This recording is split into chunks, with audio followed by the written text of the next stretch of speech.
In the mid-2000s, few forwards were as feared in world football as David Villa. Over 20 seasons, he'd scored more than 400 professional goals, winning the game's biggest prizes. But how good is he if you move him in his prime to Falkirk in the Scottish Premier League? Let's find out.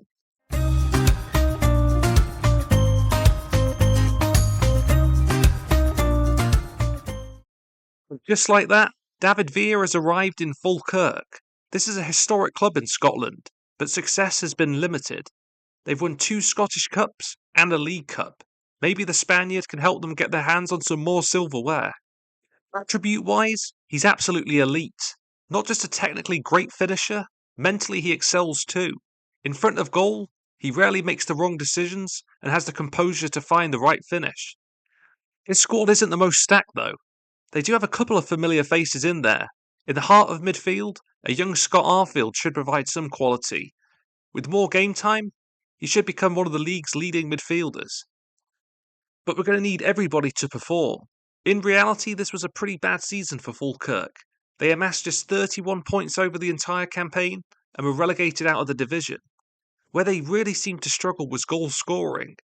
The addition of Villa should significantly improve that statistic.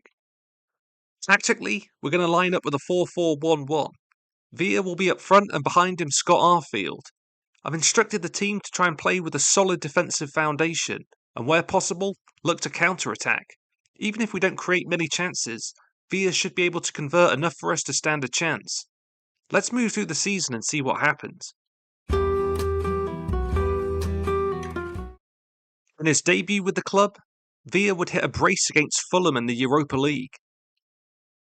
Despite scoring 2 goals in the first leg, he was powerless in the second to stop their elimination. A promising start though. A day of typical Scottish weather here, and another debut goal, this time in the league. Arfield finds a perfect pass, David Weir misses the interception, and once again, Villa does the rest. They'd go on to draw the game 2-2 at Ibrox. With 6 games gone, they've started very well. Falkirk have been beaten just once, and are only 2 points away from top spot. During this era, I really don't think there were many players better inside the penalty area. Once again, he gets just a glimmer of a chance and finds the back of the net. Unfortunately, Celtic would be too strong, winning the game with a 94th minute winner, courtesy of Sean Maloney. His form against the big sides has been very impressive. Once again, he anticipates the through ball, finds himself in space and finishes.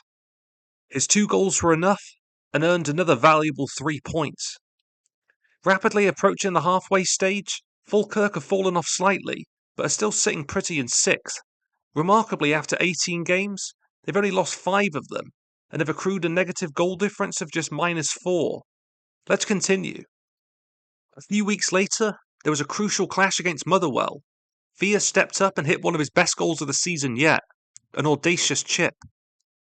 This would be his second hat-trick with the club, and another invaluable victory. This was another one of my favourites, as it typified just how he played. Always on the defender's shoulder, looking to get in behind, and what a finish. His final goal of the season came against St Mirren, a very nice 1-2 with his teammate, and by his standards, an easy chance. A rather forgettable result though, as they'd go down 4-1.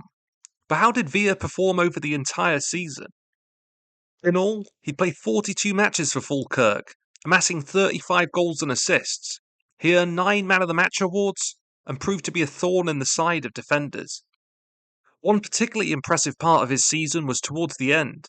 During the final 5 matches, he hit 6 goals and really helped his side amass some important points. Statistically, he was quite impressive.